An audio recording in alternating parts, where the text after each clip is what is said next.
Senhor esteja convosco.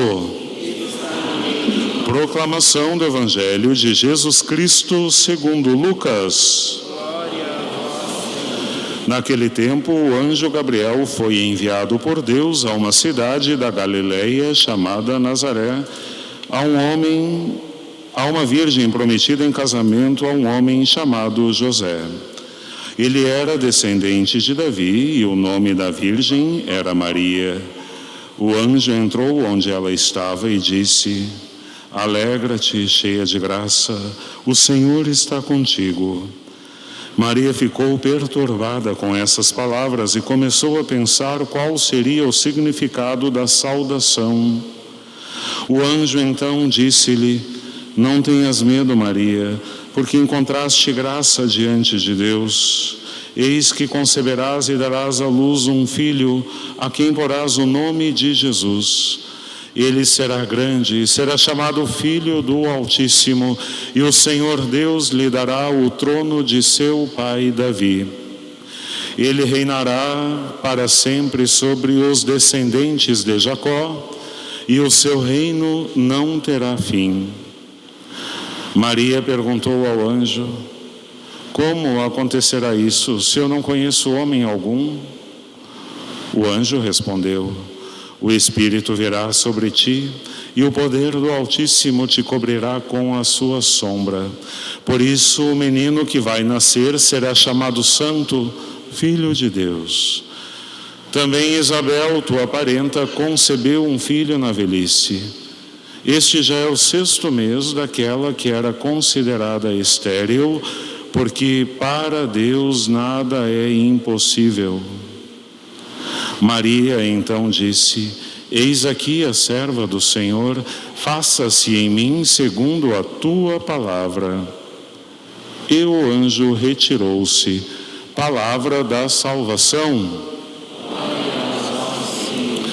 Meus amados, nesses dias que antecedem o Natal, é muito comum em nossas casas fazermos uma boa de uma faxina, uma arrumação, prepararmos os enfeites de Natal, o presépio.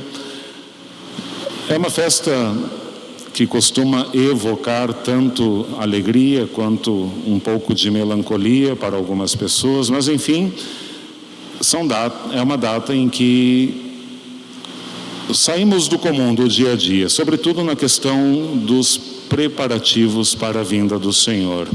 E creio que esta seja uma bonita manifestação de algo muito mais profundo que está em nossa alma, que é a disposição que nós temos em querer preparar uma casa digna para Deus, querer acolhê-lo bem no Natal.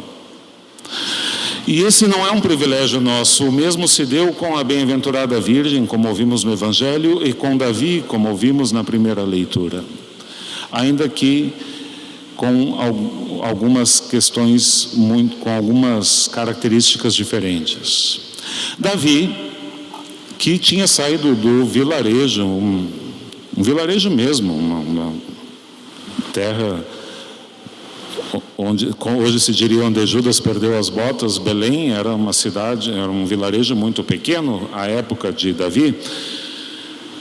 Foi feito rei e construiu para si um grande palácio em Jerusalém. Ele mesmo confessa, ouvimos na primeira leitura, que ele se deu conta que ele tinha feito para ele um palácio de cedro, e deu-se conta de que para Deus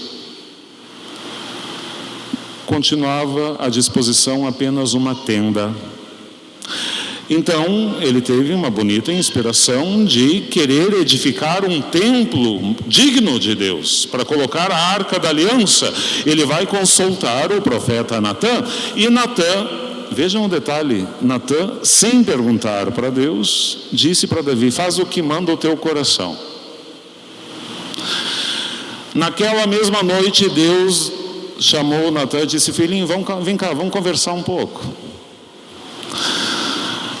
Vocês têm a pretensão de vocês quererem construir para mim, que criei tudo do nada, uma casa?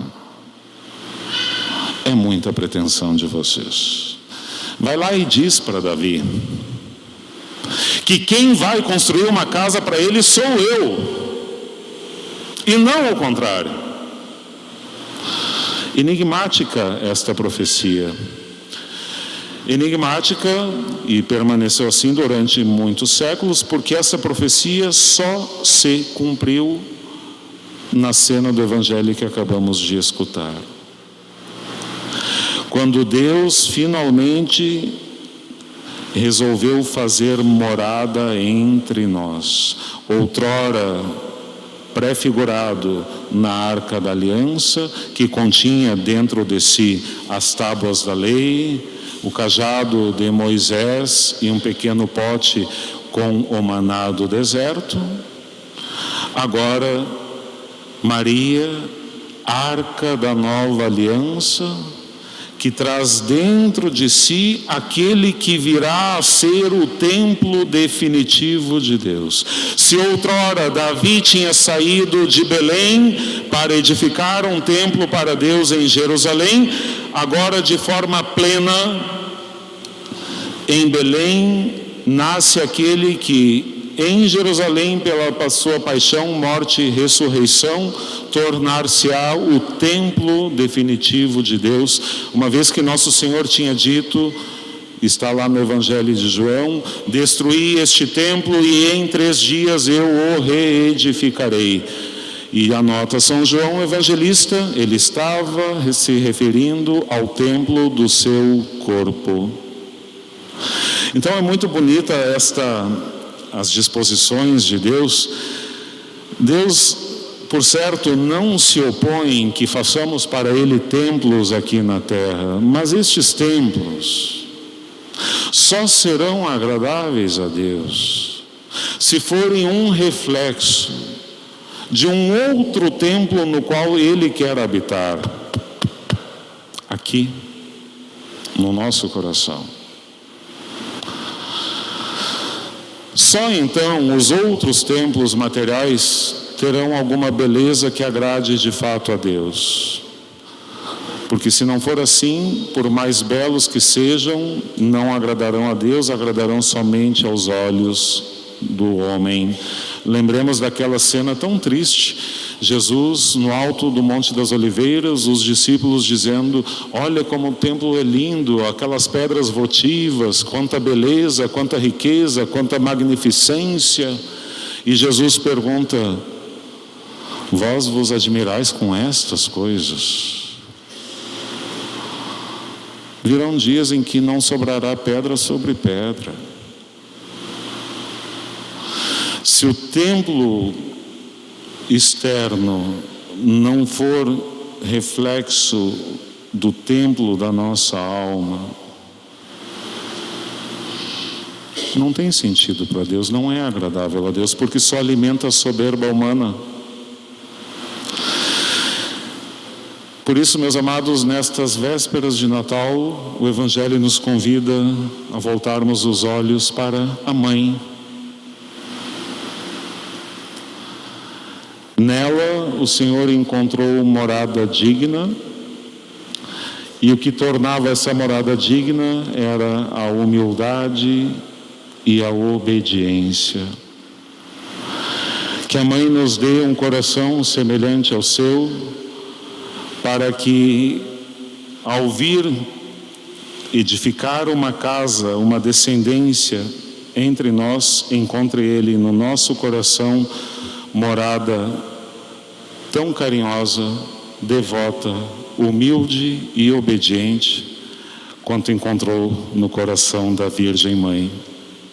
E aí, com certeza, teremos um santo e abençoado Natal. Que assim seja.